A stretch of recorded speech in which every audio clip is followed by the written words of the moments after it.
जीजा जी आए हाय जीजा जी नहीं हमर जीजा जी आइल बनी। ए दीदी जीजा जी आइल बनी। प्रणाम जीजा जी। खुश रह। अरे तू तो इतना बड़का हो गइल बड़ू हो। हां जीजा जी। माई कहाँ बाड़ी तार? माई ना घर बिया। अरे जीजा जी आइल बनी। नमस्ते जीजा जी। ए जीजा जी चली ना तनी हमके छोड़ दी।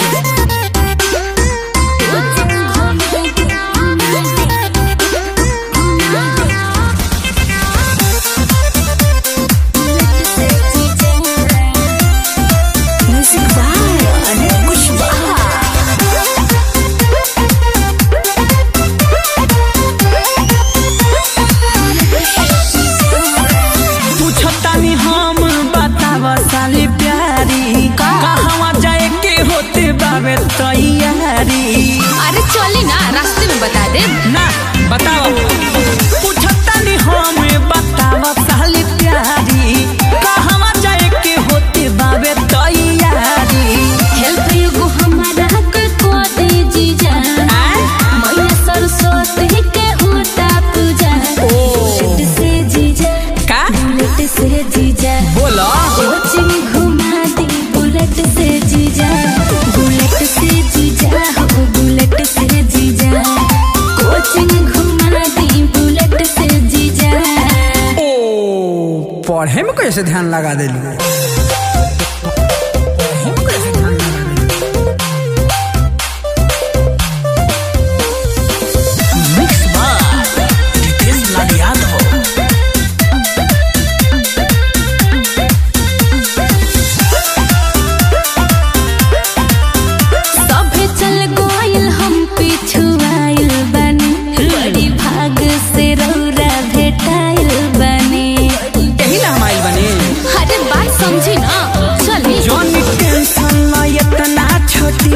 जल्दी पहुँचा दे हब हो। अच्छा सबका से पहिले नु हो तुहरा के करा दे हब हो।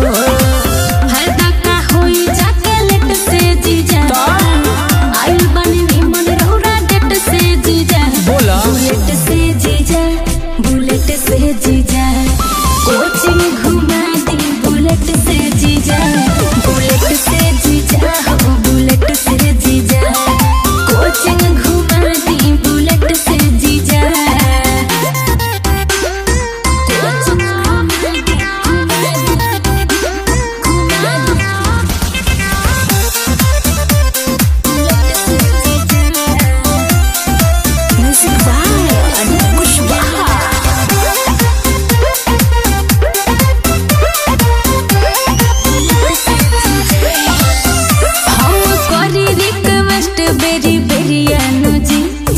जल्दी से ना तो होई देरी जी।